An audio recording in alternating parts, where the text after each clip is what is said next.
Alors aujourd'hui, on va faire une autre vidéo qui concerne que les élèves de termination SMAT. C'est l'avant-dernière vidéo à propos du cours. Moi, je parle que du cours. La dernière fois, j'avais traité les équations du second degré et les formules de l'air. Et aujourd'hui, on va traiter les racines nième de l'unité ou bien les racines d'ordre n d'un complexe. Après, on va essayer de faire des exercices. Et après, il va nous rester la dernière vidéo, je répète, qui est en relation seulement avec le cours. On va parler d'une manière précise des composés de transformation, c'est-à-dire les homothéties, translation et rotation. Quand on a une translation rend une rotation, qu'est-ce que ça donne? Une rotation rend une homothétie, qu'est-ce que ça donne? Ça y est. La dernière fois, j'avais pas envie de traiter ça parce que il y avait des vidéos qui étaient en relation avec les élèves de PC, les élèves des sections techniques. Donc pour eux, ils déterminent seulement s'il s'agit d'une translation ou bien homothétie ou bien rotation, ça s'arrête là. D'accord? Mais pour les sciences maths, non. Des fois, on a des composés. La plupart du temps, on a R en R, prime, ou bien T en R, ou bien H en R. Ça dépend de la nature des transformations qu'on nous donne. Alors ici, j'ai essayé de traiter les racines d'ordre n d'un complexe, ou bien les racines nième de l'unité. Alors, je vais vous donner un petit résumé, s'il vous plaît. C'est un cours qui est très très long, donc vous allez faire ça en classe. Moi, je vous ai donné que l'essentiel, mais je vais insister sur les exercices. Parce que ce qui m'intéresse ici, ce sont les exercices. Oui, d'autre part, s'il vous plaît, j'avais reçu des commentaires sur des élèves qui me demandent de vous donner le cours sur les structures, les groupes, les anneaux et les corps. Donc, il me reste encore, je ne peux pas arrêter les complexes et commencer les structures. Donc, je vais terminer la dernière vidéo sur le cours. Donc, ça va être l'avant-dernière. Moi, je parle que du cours, s'il vous plaît. Les exercices, on n'a pas encore commencé les exercices. Donc, la dernière sur le cours, l'avant-dernière. D'ici 24 heures ou bien 48 heures maximum, vous allez avoir la dernière vidéo concernant le cours. On va faire des transformations et une révision générale. Moi, je parle que du cours, avec des petites applications. Vous voyez? Et après, il y a des élèves qui m'ont dit: est-ce qu'on peut utiliser le cours des matrices que j'ai déjà traité? Non, s'il vous plaît. Ça, c'est j'ai donné 3 vidéos sur les matrices, mais ça concerne que les classes supérieures. Ça y est, les classes prépa, les S1 en général. Vous n'avez pas le droit de traiter des matrices comme j'ai fait la dernière fois avec les classes supérieures. Ça y est, donc vous laissez tomber. Je vous donnerai un cours sur les matrices, mais au niveau termination SMAT, pas au niveau supérieur. Je vais commencer maintenant le petit résumé. S'il vous plaît, cette partie est un petit peu difficile par rapport aux autres. Alors regardez, vous avez le titre, ce sont les racines d'ordre n d'un complexe. Alors ici, j'ai parlé de 2 choses. Des fois, un complexe quelconque, et des fois, le cas de 1. C'est quoi le 1? 1 concerne quoi? Vous allez voir. Suivez, s'il vous plaît. Alors, j'ai pris un complexe quelconque qui a pour module R et argument alpha, avec A différent de 0, c'est-à-dire différent du nombre complexe nul. Clair? On considère l'équation. Donc, j'ai considéré une équation z puissance n est égale à A. Une équation quelconque. Clair? Alors, une fois, on dépasse le 2. C'est-à-dire, degré 2, je peux traiter une équation. C'est pas tellement difficile. Mais au-delà de 3, ça devient un peu difficile. Donc, je ne peux pas passer par l'écriture algébrique. Donc, je suis obligée de passer par l'écriture ou bien trigonométrique ou bien exponentielle. Donc, le travail, je l'ai traité avec l'écriture trigonométrique. Après, je suis passée aux écritures exponentielles. Alors, suivez s'il vous plaît. Alors, pour résoudre cette équation, z puissance n est égale à A, s'il vous plaît, j'ai donné un cas très très simple. Tout à l'heure, on va faire des exercices. Alors, suivez. On pose z égale, j'ai considéré son module θ à ρ et l'angle, c'est-à-dire l'argument θ. Alors, quand vous avez, ici j'ai z puissance n, donc ici je vais appliquer n, voilà la puissance n.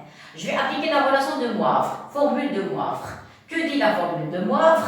Si vous avez une puissance ici, ça y est, un complexe de module 1 et de module ρ et d'argument θ, si vous avez n, vous mettez le n ici en tant que puissance, et ici à côté d'argument θ. Ça y est, donc ici, juste ici, je ne vais pas toucher R alpha. Clair? Bon. Alors maintenant, quand vous avez deux écritures trigonométriques, quand vous avez égalité, qu'est-ce que ça veut dire? C'est-à-dire que ces deux écritures ont le même module. Donc vous allez avoir ρ puissance n est égal à R. Clair? Mais pour les arguments, nθ est égal à alpha plus 2kπ. Et il y a des élèves qui vont me dire nθ est congru à alpha modulo 2π. C'est juste, mais ici il y a des calculs à faire. Alors il faut mieux écrire sous cette forme, s'il vous plaît, alpha plus 2kπ. Clair? Avec k appartenant à 0 jusqu'à n-1. Pourquoi? Parce que le cas, je commence à partir des mesures principales. Les mesures principales commencent de 0 jusqu'à 2π. Vous vous rappelez? Programme tronc commun. Voilà. Donc si vous donnez à k la valeur 0, vous allez avoir une mesure principale alpha. Une fois que je dépasse le 0, ça y est, je commence à faire des tours. Ça y est. Mais ici, c'est une équation de n, de puissance n. C'est-à-dire ici, j'ai n solutions. Donc si j'ai n solutions, comme les suites, puisque je commence par 0, je dois terminer par n-1. Comme ça, j'ai n solutions. Clair? Voilà. Maintenant, le module, c'est quelque chose de positif. Donc vous avez ρ puissance n est égal à R.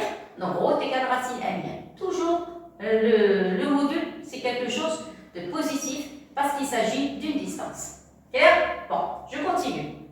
Le nθ. Le nθ est égal à alpha plus 2kπ. Donc je divise ici par n. Alors n, s'il vous plaît, appartient quel ensemble? N, bien sûr, ne peut pas prendre la valeur 0. Vous êtes d'accord? Voilà. N ne peut pas prendre la valeur 1. Parce que si vous prenez n est égal à 1, vous allez avoir z égal à 1. C'est un cas particulier. Ça y est, ça ne m'intéresse pas. Ce qui m'intéresse, c'est au-delà de 2. Donc c'est pour ça qu'on a pris n appartenant à n égale moins 1. On ne peut pas avoir le 0 parce qu'on divise par n. Et je ne peux pas prendre le 1, c'est un cas particulier. J'en ai rien à faire. Ça y est, au-delà de 2, oui. Donc, qu'est-ce qu'on a dit? θ est égal à alpha sur n plus 2kπ sur n. Ça y est, avec k appartenant à l'ensemble 0, 1, 2 jusqu'à n-1. Très bien. Cette équation, z puissance n est égal à 1, admet n solutions zk de la forme. Voilà la forme générale. Regardez. Les complexes. Vous avez une équation de degré n. Vous avez n solutions. Ce n'est pas comme l'ensemble R. L'ensemble R, des fois, on a des solutions doubles. Par exemple, le cas de delta nul. Delta nul, on a x1 est égal à x2. On appelle ça solution double. Mais pour les complexes, non. Et la preuve, regardez. La preuve, vous avez la relation générale. À quoi est égal ρ? Ρ, voilà, ou le z, voilà le z. Le z, je remplace ρ par quoi? Par racine n. Je remplace θ par alpha sur n plus 2kπ sur n. Voilà, ça y est, vous avez n solutions. Pourquoi? Parce que l'équation est de degré n. Avec k appartenant à l'ensemble 0, 1 jusqu'à n-. Ça y est, très très bien. Les zk sont solutions, les racines n de z, c'est-à-dire ou bien les racines d'ordre n. Alors, si vous voulez écrire les racines d'ordre n, alors attendez, sont les racines d'ordre n de z.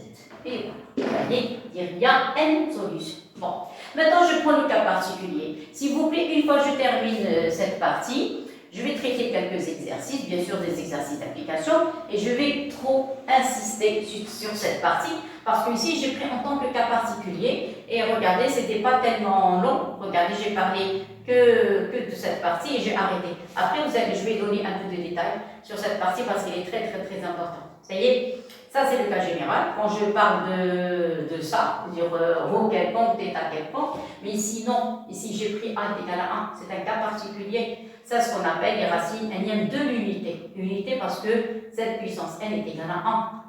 Tout à l'heure c'était A quelconque, il suffit seulement que A soit différent de 0.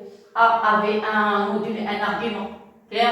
Mais ici j'ai posé A est égal à 1. C'est quoi 1? C'est 1, 0. Ça y est, c'est fixe. Donc, c'est quelque chose de particulier. C'est pour ça qu'on a écrit cas particulier. Alors, si A est égal à 0, c'est quoi la forme générale? Vous allez avoir z puissance 1 est égal à 1. Regardez, tout à l'heure, c'était z puissance 1 est égal à 1. Donc, z puissance 1 est égal à 1. Alors, s'il vous plaît, une chose, quand vous voulez lire un cours, s'il vous plaît, les complexes.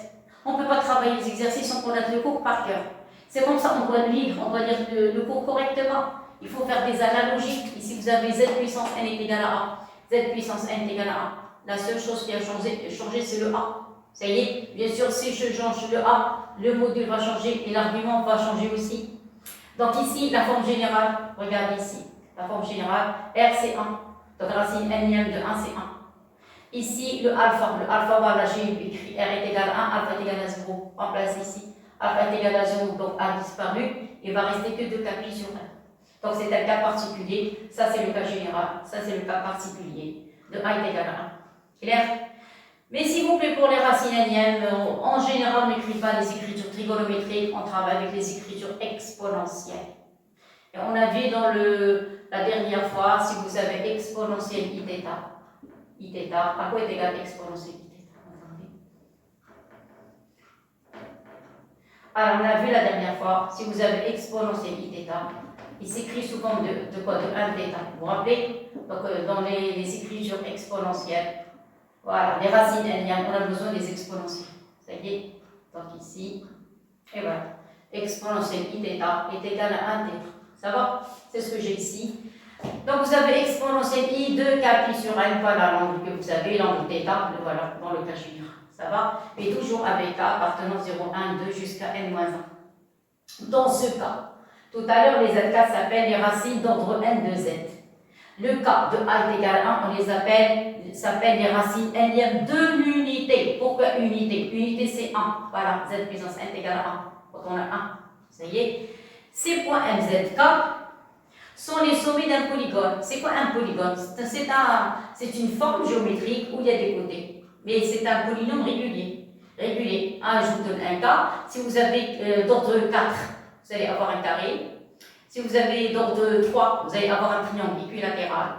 Les côtés sont égaux. 3 équilatérales, ça y est. 4, un carré. 5, vous allez avoir un pentagone, ça y est. Donc vous allez avoir des côtés égaux. Et c'est les sommets de ce polygone, il appartient au cercle. Quel cercle? Cercle trigonométrique. Pourquoi le cercle trigonométrique? Parce que c'est un cercle de centre quoi? De centre 0 et d'horizon R. De centre O et d'horizon R est égal à 1. Et pourquoi R est égal à 1? Regardez, parce que vous avez le module est égal à 1. Voilà. Ça y est. Donc il y a une relation directe entre les racines énièmes de l'unité et le cercle trigonométrique d'horizon R est égal à 1. Je pars dans ce cas particulier. Je vais faire des exercices tout à l'heure pour bien expliquer cette partie. Elle est très très importante. Ça va? Donc, conclusion, dans le cas général. Le cas général, on écrit avec les exponentielles. Regardez, presque tout en exponentielle. Alors, je prends tout à l'heure, regardez, j'avais envie de commencer par l'écriture trigonométrique. Elle est plus simple au début, plus simple que les exponentielles, jusqu'à ce qu'on arrive à avoir la forme générale. Après, je suis passé au cas de A est égal à 1. J'ai écrit le cas particulier. Maintenant, je retourne au cas général, la conclusion. Donc, maintenant, je passe aux exponentielles. Bien sûr, je vais tirer quelques conclusions. Bien sûr, parce que c'est la fin. Regardez, il y a combien? Il y a 4 conclusions pour le moment. Regardez. Vous avez ZK, la relation que j'ai trouvée tout à l'heure. ZK. Le module, c'est racine énième de R. D'accord? L'argument, c'est alpha sur n plus 2 capi sur n. Alors, j'ai envie d'écrire sous forme d'exponentielle. Ça y est. Alors, pour l'exponentielle, je vais l'écrire quelque part. Je vais écrire ici, si vous voulez. Ça, c'est la forme de... Attendez, je vais écrire... Je vais chercher une petite place où je vais parler des exponentielles. Je vais l'écrire en haut. Bon, ça va? Alors, si vous avez Z est égal à RT. Ça y est, vous voulez écrire ça sous forme d'exponentielle. Qu'est-ce que ça donne? Ça donne R exponentielle I θ. Voilà, ça y est. Et si vous avez le 1, comme tout à l'heure, 1 θ. Si vous avez 1 θ, c'est exponentielle I θ. Si vous avez R θ, c'est R exponentielle I θ. Très bien, voilà. Donc, ici vous avez racine n, là voilà, joue le rôle du module, ça va. Et l'angle θ, c'est alpha sur n plus 2kπ sur n. Voilà, donc c'est exponentielle I θ. Exponentielle I θ, la forme de alpha sur n plus 2kπ sur n. Mais s'il vous plaît, n'oubliez jamais d'écrire cas partiel à l'ensemble où on travaille. Ça va? Bon. Qu'est-ce qu'on a? Ce zk, c'est la fixe d'un point mk. Vous êtes d'accord? La distance au mk, c'est quoi? C'est le module de zk. C'est quoi le module de zk? C'est racine n de r. Qu'est-ce que ça veut dire? C'est-à-dire tous les mk, les images des zk, leur distance à partir du point O est égale à racine n de r. Ça veut dire les mk appartiennent à quoi? Au cercle de centre O et de rayon racine n de r. Je répète. Vous avez zk, c'est la fixe de mk. Vous avez la distance au mk. On a vu ça dans les autres vidéos, s'il vous plaît. Si vous n'avez pas vu les autres vidéos, vous allez avoir des petits problèmes. Ça y est? Donc ça, c'est enchaîné. On a vu que la distance au m est égale au module de z. Ici, on a mk. K appartenant ensemble 0, 1 jusqu'à n-1 est égal au module de zk, parce que le module la fixe de O, c'est 0. Donc c'est zk. Mais c'est quoi le module de zk? C'est racine n. Ça, c'est l'équation d'un cercle. L'équation d'un cercle, regardez, si vous avez, je ne sais pas si vous avez un m est égal à r, voilà. Je ne sais pas, je vais écrire une constante. Je vais l'appeler, je ne sais pas, r supérieur à 0. Supérieur à 0, qu'est-ce qu'on dit? On dit que m appartient au cercle C. On a déjà vu ça dans les autres vidéos. Le cercle C de centre A et le cercle de centre A qui est d'orient plus R. Ça va? Très bien. Donc, qu'est-ce que j'ai ici? Ça y est, donc vous avez la distance OMK est égale à racine n de R. C'est-à-dire, c'est un cercle de centre O de racine n de R. C'est son rayon. Clair? Voilà. Ces points MK, les images des ZK, solution de l'équation Z puissance n est égale à A.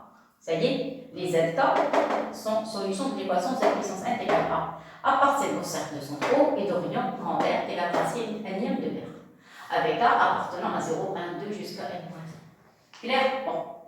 Alors maintenant, qu'est-ce que vous remarquez? Vous remarquez ici que K. Ça, c'est. Attendez, j'arrête. Ça, c'était l'écriture, les conclusions. La première conclusion, c'était l'écriture exponentielle d'un complexe dans le cas général. La deuxième remarque, c'était que les points MK, les images des points ZK, ça y est, appartiennent au cercle de centre O et de rayon racine n de R. Et la troisième remarque, entre deux MK, c'est-à-dire entre MK et le suivant, MK plus 1, il y a une certaine mesure d'angle. Vous êtes d'accord? Alors, j'ai essayé de la calculer. Alors, vous allez me dire, mais attendez les gars, ça appartient de 0 jusqu'à n-1. Pourquoi ici on a n-2? On a n-2 parce que, regardez, remplacez ici. Vous avez deux nombres successifs, entre quel k plus 1. Quelle est la valeur la plus grande ici? C'est n-2. Remplacez ici n-2. Vous allez avoir n-2 plus 1. Ça donne n-1. C'est le nombre qu'on a ici. Ça y est, faites attention. Ça y est. Et ici, ça commence à partir de 0, je n'ai pas de problème. 0, donnez à k 0. 0, ici vous allez avoir 1. Ça y est, si vous donnez 1, 1, vous allez avoir 2. Si vous donnez ici n-2, ici vous allez avoir n-2 plus 1, c'est n-1. Voilà. C'est-à-dire, les indices, ça varie entre quoi et quoi? Entre 0 et n-1. Clair? Ici, si vous prenez n-2, ça me donne le résultat. L'essentiel, il faut que ces indices, en remplaçant, ça doit varier entre 0 et n-1. Alors, si j'ai arrêté ici à n-2, pourquoi? Parce que ici, j'ai k plus 1. Si vous remplacez k par n-2, vous allez avoir ici n-2 plus 1, ça donne n-1. Et voilà, donc j'ai satisfait donc j'ai pris toutes les valeurs de l'ensemble où k appartient. Ça y est? Bon. Maintenant, je passe au calcul. J'ai pris deux lettres, regardez, deux images successives, mk et mk plus 1, les images de zk et zk plus 1. Clair? Et j'ai essayé de calculer l'argument. Alors, si vous vous rappelez, ça c'est le premier vecteur, ça c'est le deuxième vecteur. Le deuxième vecteur se trouve au numérateur, le deuxième vecteur. Le premier vecteur se trouve au dénominateur. Ici, vous allez multiplier. Donc ici, vous allez avoir zk plus 1 moins z0, moins 0. Et zk moins z0, c'est 0. Ça y est? Bon. Alors, à quoi est égal l'argument de z sur z'? C'est l'argument de z moins argument de z'. C'est quoi l'argument de zk plus 1? Alors, vous n'avez qu'à remplacer ici. Si vous avez k plus 1, vous allez avoir ici alpha sur n. Je dis k plus 1. Et si vous allez avoir 2 sur n, le voilà 2 sur n. Remplacez le k par k plus 1, le voilà. Ça concerne zk plus 1. Moins zk. Zk, vous écrivez ça. Donc, ça donne alpha sur n moins 2k pi sur n. Qu'est-ce que vous remarquez? Il y a des simplifications. Le alpha sur n avec alpha sur n a disparu. Ça y est, clair. Il y a, regardez, 2k pi sur n, 2k pi sur n. Et un signe moins va disparaître. Sinon, vous développez. Qu'est-ce qui va rester? Il va rester 2 fois 1 fois pi sur n. C'est tout ce qui reste. 2 fois 1 fois pi sur n. C'est-à-dire 2 pi sur n. C'est-à-dire entre n'importe quelles deux lettres successives sur le cercle, ça y est, entre nk, O et nk plus 1, vous avez une mesure d'angle de 2 pi sur n. Clair? Voilà, c'est l'angle compris entre le vecteur OMK et le vecteur OMK plus 1. Clair? Bon, maintenant j'ai un autre petit problème. Lequel? J'ai envie de faire la somme de toutes les affixes de tous ces points. Les points, je répète, de M0, M1, M2, M3 jusqu'à Mn-. Vous voyez? Bon, c'est-à-dire, voilà, sigma, alors sigma dz, voilà, de k variant de 0 jusqu'à n-. Vous voyez, à la variante de n-1, et voilà, ça y est, qu'est-ce que je vais faire? Je remplace. Alors, vous allez donner à k la valeur 0, ça va être z0 plus z1 plus z2 jusqu'à zn-. Et là, je remplace. Alors, ici. À quoi est égal Z0? Z0, vous donnez à k la valeur 0. 0, il va rester alpha sur n. Voilà. Je remplace dans l'écriture exponentielle. Je remplace ici. Parce que ici, regardez, il y a des exponentielles. Donc, je remplace ici. Ça y est, donner à k la valeur 0. Regardez, donner à k la valeur 0. Il va rester alpha sur n. Ça y est. Et il va rester k est égal à 0. Donc, il va rester que alpha sur n. Remplacer ici, parce que j'écris avec l'écriture exponentielle. Donc, racine n de r, le module je ne touche pas, c'est quelque chose de positif. Remplacer k par 0, il va rester exponentielle i alpha sur n. Voilà, exponentielle i alpha sur n. Ça, c'est pour z0. Maintenant, z1. Donnez k la valeur 1. Qu'est-ce que vous allez avoir? Racine n de r, voilà. Donnez k la valeur 1. Vous allez avoir exponentielle i alpha sur n plus 2 pi sur n. 2 pi sur n. Ça y est? Après, vous allez remplacer k par 1, par 2, par jusqu'à la fin. La fin, ça va être n-. Alors, je remplace.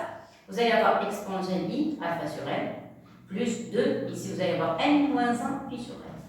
n-1 pi, ça c'est pi. n-1 pi sur n. Ça y est? Très bien. Jusqu'ici, ça va. Qu'est-ce que je remarque? Je remarque qu'il y a... Alors, j'ai écrit z0, z1 jusqu'à z-1. Je remarque donc tous les facteurs. Il y a racine n de r. Première chose. Deuxièmement, dans tous les facteurs, il y a exponentielle i alpha sur n, exponentielle i alpha sur n, exponentielle i alpha sur n. Donc, je peux factoriser par exponentielle i alpha sur n. Clair? Deuxième chose. Maintenant, je vais voir qu'est-ce qui va rester. Alors, le premier, j'ai factorisé par tout, donc il va rester 1. Clair? Le deuxième, j'ai factorisé par i alpha sur n, qu'est-ce qui va rester? Il va rester exponentielle i 2 pi sur n. 2 pi sur n. Vous voyez? Le suivant, vous donnez à, ici j'ai donné à k la valeur 0, ici k la valeur 1. Ici, le troisième, je n'ai pas écrit, mais c'est pas grave, vous donnez à k la valeur 2. Alors, si vous donnez à k la valeur 2, je vais factoriser par racine n de r exponentielle i alpha sur n. Il va rester ici le 2. C'est-à-dire 2 pi sur n. Je n'ai pas effectué le calcul. Regardez, j'ai laissé k égal à 2, j'ai laissé i 2 fois 2 pi sur n. 2 fois 2 pi sur n. Ça va? Je continue jusqu'à la fin. Mais vous remarquez une chose, ici j'ai changé la place des nombres. J'ai mis le n-1 à l'extérieur et le 2 à côté de pi. Pourquoi? Parce que dans tous les nombres, vous avez 2 pi sur n, 2 pi sur n, 2 pi sur n. Ça y est? Très très bien. Alors après, qu'est-ce que j'ai fait? J'ai mis les puissances. Ici, c'est quoi? C'est quoi 1? C'est exponentielle i 2 pi sur n, la puissance 0. Voilà, le premier. Chaque nombre puissance 0, c'est 1. Le deuxième, j'ai écrit sous forme de exponentielle i 2 pi sur n à la puissance 1. Clair? Celui-là, je l'ai mis sous forme de exponentielle i 2pi sur n à la puissance 2 au carré. J'ai pas écrit? Moi, j'ai pas écrit. Ici, et c'est trop serré. Donc, regardez, ça, c'est à la puissance 1. Je n'ai pas assez de place parce que c'est trop serré. Regardez, ça, c'est, qu'est-ce que vous allez avoir? Vous allez avoir, je le dis, s'il vous plaît, vous, c'est à vous de l'écrire.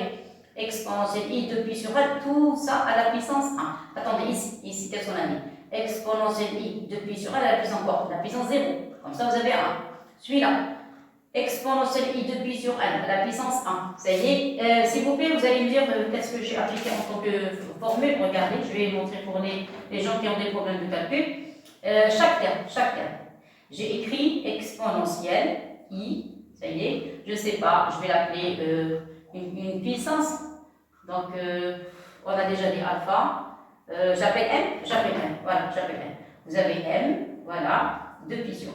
Voilà, ça y est. Alors, 2pi sur n, qu'est-ce que j'ai écrit? J'ai écrit somme de exponentielle i. J'ai laissé 2pi sur n tranquille, ça y est, 2pi sur n. Dans tous les termes, ça c'est le calcul général, dans tous les termes. Ça y est, 2pi sur n. Voilà, et ce n, j'ai mis en puissance, comme ça. Voilà, j'ai appliqué cette relation dans tous les termes. Ça y est, voilà, parce que ici, vous avez le droit de faire d'effectuer le produit. Comme ça, on va obtenir quoi? I fois m fois 2pi sur n. C'est ce que j'ai fait. Ça y est, alors, c'est le dernier. Vous allez avoir exponentielle i 2pi sur n à la puissance n moins 1. Alors, pourquoi j'ai fait tout ça? Pour faire apparaître la somme de termes d'une suite géométrique. Donc, le premier terme est 1, c'est le 1, et la raison, c'est exponentielle i 2pi sur n. Parce que exponentielle i 2pi sur n figure dans tous les termes. Ça y est, vous avez combien de termes? Vous avez de 0 jusqu'à n-1, donc vous avez n termes. Donc vous allez écrire a moins q à la puissance n sur 1 moins q. Fois le premier terme c'est puissance 0, donc c'est 1, donc c'est pas la peine de mettre. Ça ne change rien du tout. Clair? Voilà, donc j'ai pas touché ce long, ça y est. Et voilà, donc ici vous avez 1, j'ai pas touché le dénominateur, mais celui-là à la puissance n. Que va faire le n avec le n? Le n avec le n va disparaître. Qu'est-ce qui va rester? Il va rester exponentielle i de pi. Mais c'est quoi i de pi? C'est quoi de pi? De pi c'est 0. De pi, l'angle de pi se trouve en confondu avec l'angle nul. Regardez, voilà le cercle. Ici vous avez le 0, ici vous avez le 2pi. Voilà. Confondez tous les deux. Donc si vous dites exponentielle i de pi, c'est exponentielle 0. Et 0 c'est 0i, donc c'est la même chose, c'est 0. 0 fois i. Ça y est, c'est 0, e puissance 0. E puissance 0 c'est 1. Et par conséquent, vous allez avoir 1 moins 1, c'est nul. C'est nul. C'est-à-dire la somme des zk, leur somme est égale à 0. Donc la somme des complexes est nulle. Ça y est. Alors, puisque la somme des complexes est nulle, donc c'est quoi zk? Zk, c'est la fixe du vecteur OMK. Donc si la somme des complexes est égale à 0, donc la somme des vecteurs OMK, je répète parce que la fixe du vecteur OMK c'est zk. Si la somme des vecteurs des complexes est nulle, donc la somme des vecteurs OMK est égale au vecteur nul. Alors, qu'est-ce qu'on a dit tout à l'heure? Donc, d'une manière globale, donc les points M d'applique zk sont les sommets d'un polygone régulier inscrit dans un cercle de centre O, c'est-à-dire le cercle, voilà, centre O, ça y est, voilà, cercle, voilà, centre O. Ici, c'est pas un cercle trigonométrique. Ici, vous allez avoir le rayon, c'est racine n-ième, donc le rayon R est égal à racine n-ième de R, mais le centre c'est O. Ça y est, et les points M, car se trouvent sur la périphérie, voilà, se trouvent sur le cercle, mais le rayon c'est racine n-ième. S'il vous plaît, tout à l'heure, c'était le cercle trigonométrique. Pourquoi? Parce que j'avais un en tant que module. Maintenant, le rayon, c'est, alors, le rayon R est égal à racine n-ième de petit r. Ça y est. Alors, je vous ai donné un petit résumé. Ça y est. Maintenant, je crois que je vais arrêter le cours. Je vais vous donner d'abord des applications. Parce que ça, c'est brut. Il y a un grand point d'interrogation. Alors, je vais vous donner des exercices pour bien comprendre. Allez. Je vous laisse assimiler un petit peu et on passe aux exercices. Alors, j'ai effacé tout le tableau. Je vais vous donner que des petites applications. Alors, je vous donne un cas simple. Je prends, admettons, n est égal à 3. Alors, résoudre les équations suivantes. Alors, résoudre les équations suivantes.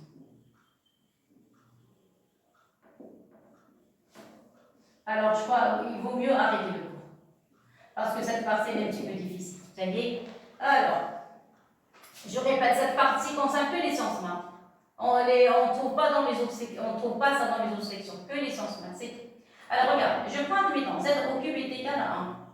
Admettons, je prends les racines cubiques de l'unité. Racines cubiques, s'il vous plaît, on n'a pas le droit d'écrire racines. On est d'accord? Avec les complexes, ça ne marche pas. Alors qu'est-ce que je vais faire? C'est quoi 1? Alors 1, on a dit, c'est 1 quoi? 1, 0. Vous êtes d'accord? Et z, alors on pose. Z est égal. Qu'est-ce qu'on a dit? Rho θ. Ça y est? Alors appliquez la puissance. Donc vous allez avoir z au cube. Vous allez trouver rho θ. J'applique le cours. Ça y est, ça donne ici rho puissance 3. Alors rho au cube. Et ici, vous allez avoir 3 θ. Et voilà. Ça y est? Alors, conclusion, vous allez avoir rho au cube, 3 θ est égal à 1, 0. Et voilà. Ça y est? Alors, le système, vous allez avoir rho au cube est égal à 1 et 3 θ est égal à 0 plus 2 k. Mais je ne saute pas d'étape. Normalement, vous pouvez ne pas écrire le 0. Vous voyez? Mais moi, ça ne m'intéresse pas. Moi, j'écris en étape parce que je ne sais pas avec qui je travaille. Il y a de très très bons éléments. Il y a des éléments qui sont bien, il y a des éléments qui sont moyens. Ça y est, il y a des élèves qui trouvent un peu de difficulté. Donc, ce que j'écris moi en détail. Si vous voulez prendre le taux, vous le prenez. Sinon, vous prenez ce que vous voulez. Ça y est. Donc, j'essaie de satisfaire tout le monde. Alors, qu'est-ce qu'on a dit? Degré 3. Donc, vous allez avoir k est égal à combien? Alors, k est égal à 0. Appartient à l'ensemble 0, 1 et 2. Ça y est. Toujours, on arrive à n-1. Vous avez 3 jusqu'à 2. Ça y est. Alors, la fin, ça y est, c'est fini. Rho, c'est racine cubique de 1. Racine cubique de 1, c'est 1. Ce sont les racines cubiques de l'unité. Et ici, vous allez avoir θ, ça va être 0. C'est plus la peine de mettre. Vous allez avoir 2k pi sur 3. Et n'oubliez pas d'écrire k appartient à 0, 1 et 2. Clair? Maintenant, après, égal zk. Il faut déterminer toutes les solutions, s'il vous plaît. Vous allez avoir 1 et vous allez avoir 2k pi sur 3. Toujours k appartenant à 0, 1 et 2. Ça va comme ça? Maintenant, on remplace. Alors, on remplace. Qu'est-ce qu'on a? On va calculer z0 égal. On va calculer z1 égal. Et on va calculer z2. Alors, quoi est égal z1? Toutes les solutions ont le même module. 1, 1, 1. Tout le temps. C'est racine n. Racine n de r. Toujours. Ça y est. Maintenant, les angles. Les angles, ça le cas général. Donné à quelle valeur 0? 0, vous allez obtenir ici 0. Donc, l'écriture trigonométrique, c'est 1. Ça y est. Donné à quelle valeur 1? La valeur 1, vous allez avoir 2 pi sur 3. C'est quoi ça, s'il vous plaît? C'est quoi ça? Ça, c'est J. Vous vous rappelez de J? J carré, J au cube. On a déjà fait cet exercice. Ça c'est cosinus. C'est 1. Je vais développer ici. Un facteur de cosinus 2 pi sur 3. Plus I sinus 2 pi sur 3. Ça y est. Alors, ça, ce qu'on appelle J. Alors, ça donne moins 1 demi. Ça donne plus, bien, je vais passer, je vais montrer d'abord comment j'ai fait pour trouver les angles. Il y a des élèves qui ont des problèmes de trigonométrie. Voilà, regardez, c'est un angle qui est divisé par 3. Vous avez un 3 au dénominateur. Ça y est, quelle est la mesure d'angle qui est divisée par 3, qui a un 3 au dénominateur? Une mesure pi est très très simple. C'est le pi sur 3.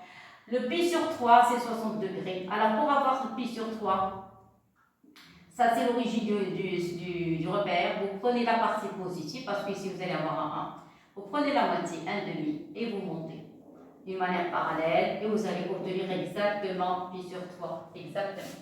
Ça y est. Mais nous, qu'est-ce qu'on a? On a 2 pi sur 3. Donc, 2 pi sur 3, il faut arranger le 5, parce que j'ai décidé comme ça au hasard. Voilà. Ça y est. Donc, qu'est-ce que je vais faire? 2 pi sur 3, ça y est, vous tracez une droite horizontale. Voilà. Et une fois que vous touchez le cercle, vous avez 3 au dénominateur. Retranchez 1, ça donne 2 pi. Et voilà, vous avez 2 pi. Alors ça correspond à quoi? Ça correspond à J. Vous vous rappelez de J? Alors J, il a combien à la partie réelle? Il a moins 1 demi. Moins 1 demi. Parce que c'est la partie négative. Et au sinus, vous allez avoir racine de 3 sur 2. Racine, ça c'est 3. Racine de 3 sur 2. Donc en remplaçant, vous allez avoir ici, qu'est-ce qu'on a dit? Ça c'est quoi? Ça c'est J, c'est moins 1 demi, partie réelle, plus I. Vous allez avoir racine de 3 sur 2, ça c'est I. Et ça c'est quoi? N'est autre que le J. Voilà, ça y est, voilà. Maintenant l'autre, Z2. Remplacez 4 par 2. Qu'est-ce que vous allez avoir? Vous allez avoir 2 fois 2, ça donne 4. Ça donne 4 pi sur 3. C'est quoi 4 pi sur 3? 4 pi sur 3. Admettons si j'ai des problèmes. Admettons. Je vais écrire ça, c'est 1 au carré. Ici, vous allez mettre 2, 2 pi sur 3. Ça y est, regardez ce que j'ai fait. Le 2, je vais le mettre en puissance. Vous allez avoir 1, 2 pi sur 3, le tout carré. Attendez, je vais mettre des couleurs. Le 1 est égal à 1 au carré. Le 4, j'ai mis sous forme de 2 fois 2. Et ce 2 rouge, je l'ai mis en puissance. C'est quoi ça? Ça, c'est J carré. Parce que J, c'est 1 2 pi sur 3. Donc J carré, ça, c'est J carré. Là, ou bien c'est J bar. La même chose. Ou bien c'est J bar. On a vu ça la dernière fois. J bar. Pourquoi? Alors, on va prouver ça sur le cercle. Ça y est. Alors, je vais changer de couleur.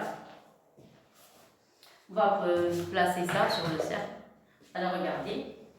Vous avez ici 2 pi sur 3. Alors, vous tracez la parallèle des ordonnées. Ça y est. Vous prenez toujours l'opposé. Les angles qui sont en haut de signe positif, en bas de signe négatif. Donc, ici, vous allez avoir moins 2 pi sur 3.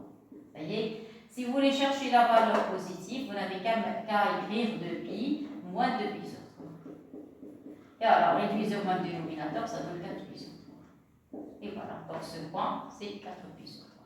Ça y est. Alors, il a en tant que cosinus moins 1,5, et le sinus, c'est ici, ça va être moins racine de 3 sur 2. Ça y est. Donc, si, admettons, on vous demande de donner les valeurs, ça y est. Donc, vous avez vu, avec le cercle, j'ai pu déterminer tout ça. Donc, vous allez avoir un est égal à Z2. Vous allez avoir moins 1,5 en partie réelle et moins racine de 3 sur 2 en tant que partie imaginaire. Voilà la solution Z2. Ça y est. Alors, maintenant, on a un petit problème. Ça y est, je dessine le cercle. On a dit, regardez, alors un cercle. Ça y est, voilà. Admettons, ça y est.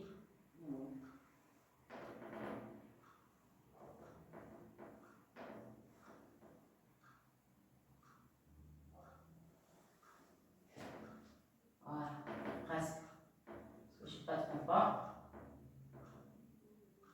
Et ça y est, presque. Voilà. Donc ça, c'est le centre. Alors, il faut d'abord tracer le repère. Ça y est. Voilà, presque. Ça y est. Et le centre. Voilà. Ça y est. Alors, je vais essayer de dessiner correctement. Ça, c'est quoi? Ça, c'est le point A. C'est le A. Ça y est, c'est la première solution. Ça y est, je vais l'appeler à la maison le point A. Clair? Bon. Le 2 pi sur 3, qu'est-ce qu'on a fait? On a pris la moitié. Ça y est, la moitié moins 1,5. Je reproduis le dessin. Ça y est, vous montez d'une manière parallèle à l'axe des ordonnées, comme ça, comme ça, comme ça, comme ça, comme ça. Et vous avez, qu'est-ce qu'on a dit? Ça correspond à 2 pi sur 3. Ça, c'est quoi? C'est le point M. Je vais l'appeler admettons M. Ça y est, c'est quoi son affixe? Son affixe, c'est J. C'est J, cas général. Ça y est, bon. Maintenant, vous descendez. Vous descendez, voilà, voilà, voilà, voilà, voilà. Ça y est, et vous allez avoir un prime. C'est quoi un prime? C'est J bar. Ou bien un prime J carré, ce que vous voulez. C'est la même chose. Ça y est, alors qu'est-ce que je vais faire maintenant? Je vais joindre ces points, les 3 points. Alors, les 3 points, ça. Ça y est, et ça. Et ça. Et qu'est-ce que je vais remarquer? Je vais remarquer. Premièrement, je vais changer pour appliquer le cours. Je vais appeler ça M0. Ça y est, il vaut mieux. Ça, je l'appelle M1. Pour appliquer seulement le cours. Ça y est, et ça, je l'appelle M2. Vaut mieux. Ça y est, M2. Qu'est-ce qu'on a dit?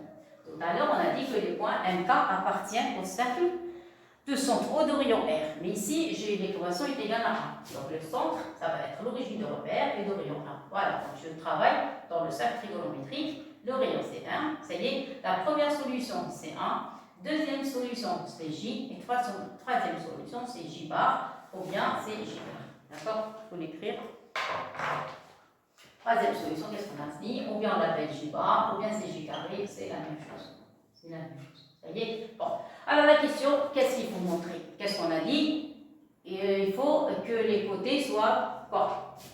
égaux. Vous êtes d'accord? Donc la distance M1 au M1 au M2 et au MO. Je répète, c'est pas ça. Les distances M0, M1, M1, M2 et M2, M0 doivent être égales. Tout à l'heure, on a dit un polygone régulier. Vous êtes d'accord? Donc ici, quand il s'agit d'un triangle, il faut qu'il soit un triangle équilatéral. Clair? Et voilà. Alors, équilatéral, qu'est-ce qu'on va faire? On va calculer la distance M0, M1 et la distance M0, M2. Vous pouvez calculer trois distances. Donc, vous allez trouver qu'il s'agit d'un triangle équilatéral. Parce que les trois côtés vont être égaux. Ça y est, les distances. Moi, je fais la question de distance égale. Alors, si vous calculez la distance M0, M1, c'est ça?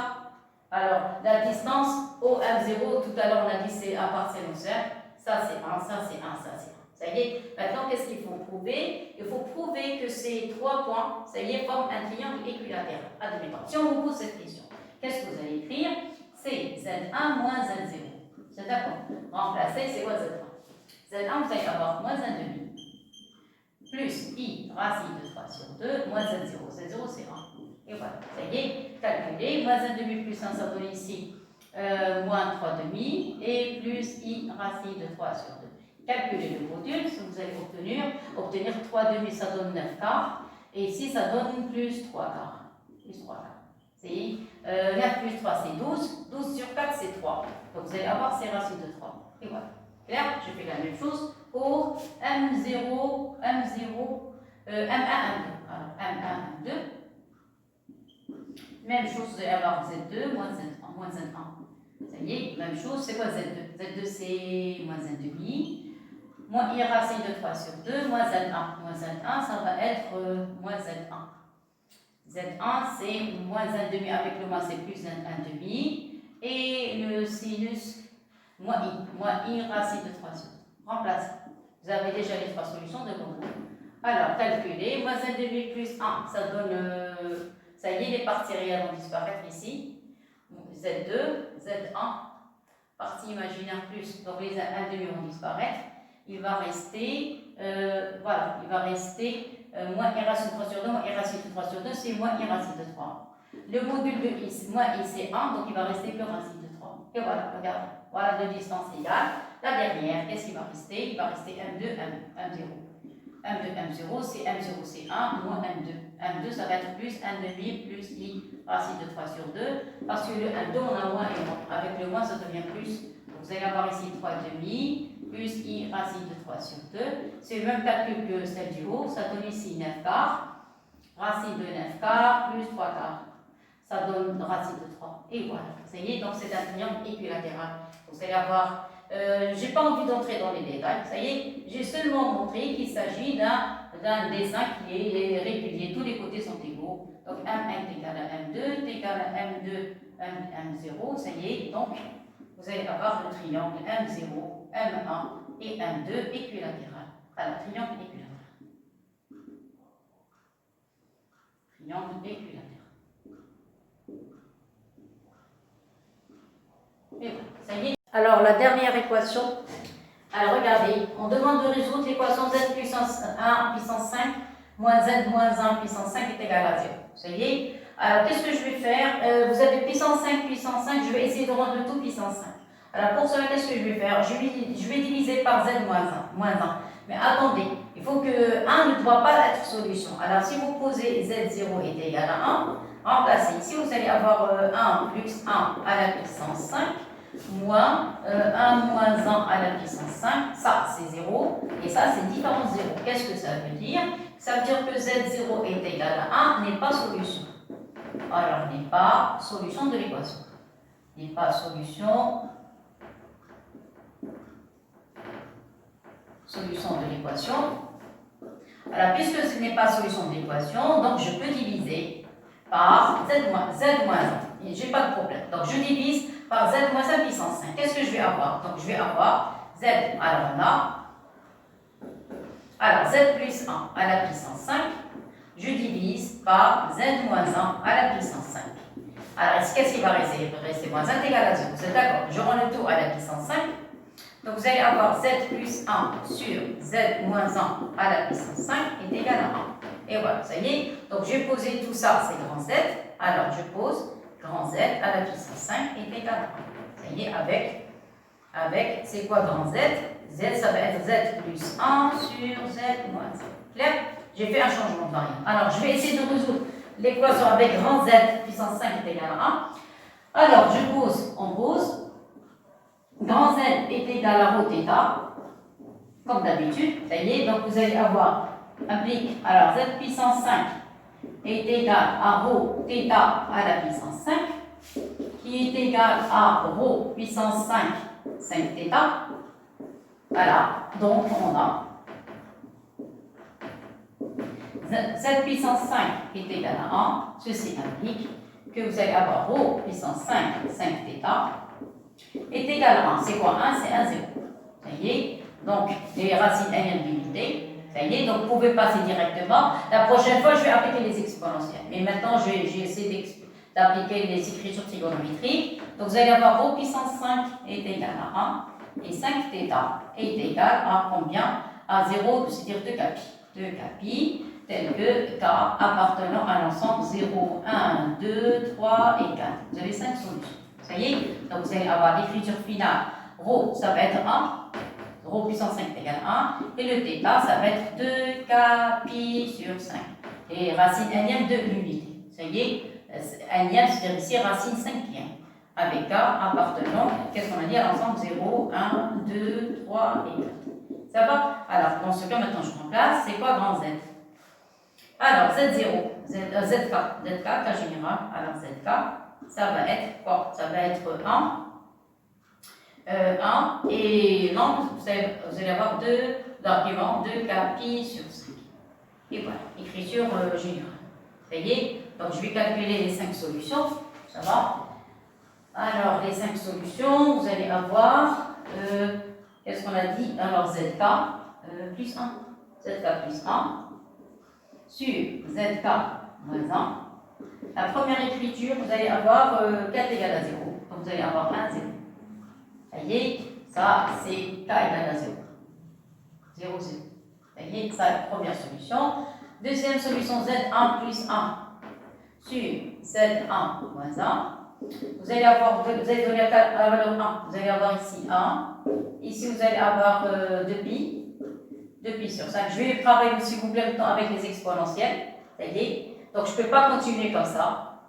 Et quoi? Alors, pour Z2, Z2 plus 1, vous allez avoir sur Z2 moins 1. Vous allez avoir ici 1. Vous donnez à la valeur 2, ça va être 4 pi sur 5. 4 pi sur 5. Ça y est. Pour la troisième, Z3, vous allez voir que je vais me bloquer. Bloquer pourquoi? Je vais vous montrer pourquoi. Alors, Z3 moins 1.